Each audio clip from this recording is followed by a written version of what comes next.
പ്രിയ സ്നേഹിതരെ, വെള്ളിയാഴ്ച ക്രിസ്തു കാൽവരിയിൽ മരിച്ചു. ഞായറാഴ്ച കല്ലറയിൽ നിന്ന് ഉദ്ധാനവും ചെയ്തു.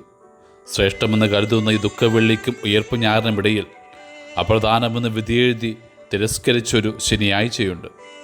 പ്രാണനേറ്റ് അവൻ്റെ ശരീരം മണ്ണിൽ വിശ്രമം കൊണ്ട ദിവസമാണ്. ഏകദേശം 40 മണിക്കൂറിനടുത്ത് കല്ലറയിൽ അവൻ അടക്കം ചെയ്യപ്പെട്ടു. റോമക്കാർ കുരിശുമരണശിക്ഷ കൊടുക്കുന്നത് ഏറ്റവും ദുഷ്ടരായ കുറ്റവാളികൾക്കും രാജ്യദ്രോഹികൾക്കുമാണ്. മരിച്ച ശേഷം കുരിശിൽ നിന്ന് ഇറക്കുന്ന അവരുടെ ശരീരങ്ങളെക്കുറിച്ച് അവരൊട്ടും ആകുലപ്പെടാറുമില്ല. കഴുകന്മാർക്കും വന്യമൃഗങ്ങൾക്കും എറിഞ്ഞു കൊടുക്കും, അതുമല്ലെങ്കിൽ അഴുക്കുചാലിലേക്കും മാലിന്യകുമ്പാരത്തിലേക്കും വലിച്ചെറിയും.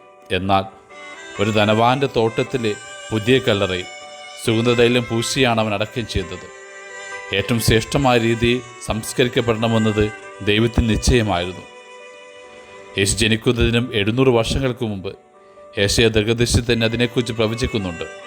അവനൊരു അതിക്രമവും ചെയ്തില്ല, അവൻ്റെ വായിന്ന് വഞ്ചന പുറപ്പെട്ടുമില്ല. എന്നിട്ടും ദുഷ്ടരുടെയും ധനികരുടെയും ഇടയിൽ അവൻ സംസ്കരിക്കപ്പെട്ടു.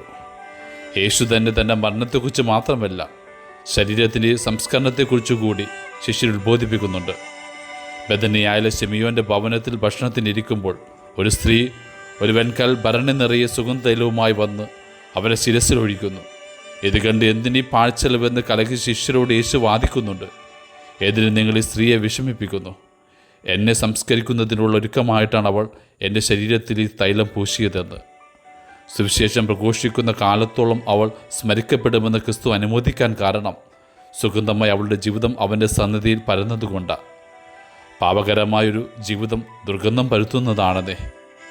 അവരുടെ സാന്നിധ്യം തന്നെ അസ്വസ്ഥതയുണ്ടാകും.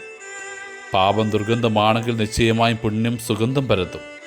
യേശുവേ, നിൻ്റെ ജീവിതത്തെ എൻ്റെ പാപത്തിന് ദുർഗന്ധം കൊണ്ട് അനാദരിക്കാതെ എൻ്റെ പുണ്യജീവിതത്തിൻ്റെ പരിമളം കൊണ്ട് ആദരിക്കുവാൻ കഴിഞ്ഞിരുന്നുവെങ്കിലെന്ന് ഞാൻ ആശിച്ചു പോകുന്നു. ആമേൻ.